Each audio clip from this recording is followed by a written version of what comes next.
everybody, and welcome back to Rosenthal Reviews. Today, we are talking about Thunderbolts. What the hell are you? We are Venom. Hey guys, how are we all doing? I'm really sorry that this video has taken longer than expected to get to you. It's been a lot busier recently. However, I did want to at least get you a shorter review, spoiler free I'll add, of my second most anticipated movie of the year, The Thunderbolts! Ooh. Yeah, sure. Wasn't very Red Guardian-like. We beat the heroes on the back of the Wheaties box.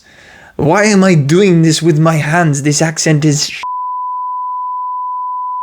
So Thunderbolts stars the likes of Florence Pugh, David Harbour and Sebastian Stan as a ragtag group of mercenaries come together to save the day in an unordinary hero-like fashion. And unordinary is the word here, because this isn't your run-of-the-mill Marvel formula. Alright, sure, some elements remain, the silly comedy sprinkled throughout being one of them, but in general, I was pretty blown away by just how deep and dark Thunderbolts is, darker than any Marvel movie that's come before it, in my opinion. The movie focuses heavily on mental health, tones of loneliness, fulfillment, depression, all woven throughout the film and done in a really good way. I can imagine multiple different kinds of personas watching this movie and being like, huh, I can relate to that. Whether it's finding meaning in your day-to-day, the inescapable anxiety that's constantly present, or even the burdens of being a father. The movie explores all of this really well, and the fact that beyond this is just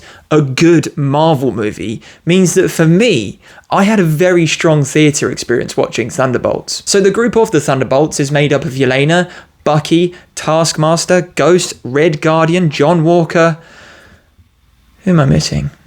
Oh yeah, Barb, who coincidentally is my standout of the film. I won't say who he plays for spoilers' sake, but his character grapples a lot with this idea of self-worth, and it's portrayed brilliantly by Lewis Pullman. In general, each character brings their own bit of personality to the group to build a team dynamic that's off balance, but also just works. Yelena is very much the lead of the movie. We're introduced to her jumping off tall buildings, going through the motions, and still finding that lack of meaning in life. Her arc is definitely the strongest throughout this film. She in particular pushes this idea of leaning on other people around you when you're struggling.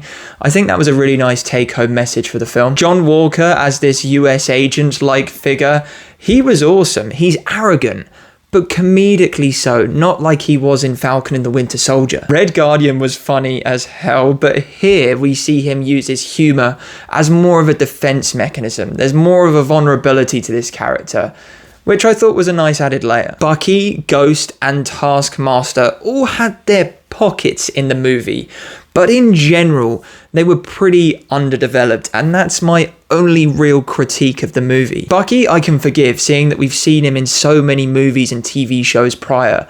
Ghost and Taskmaster, I would have liked to have seen more of them in their movies, and hence they felt underdeveloped in this one. The action was really, really solid. Very practical, most of it, which I liked. My two favourite action scenes, one of which you see in the trailer, takes place between the majority of the Thunderbolts. Taskmaster here gets some really cool moves, which had me going, sweet! The second action scene takes place in a building, which I can't get into for spoilers' sake, but let's just say it was freaking epic. Look, overall, Thunderbolts delivered the exact right amount of Marvel goodness that I needed and indeed kind of expected from this movie. Let's not take it to the bank and say it's the next Civil War, but upon some further watches, I think this might crack my MCU top 10. Overall, on the Rosenthal Reviews ranking, I'm going to give Thunderbolts a 7.5 out of 10.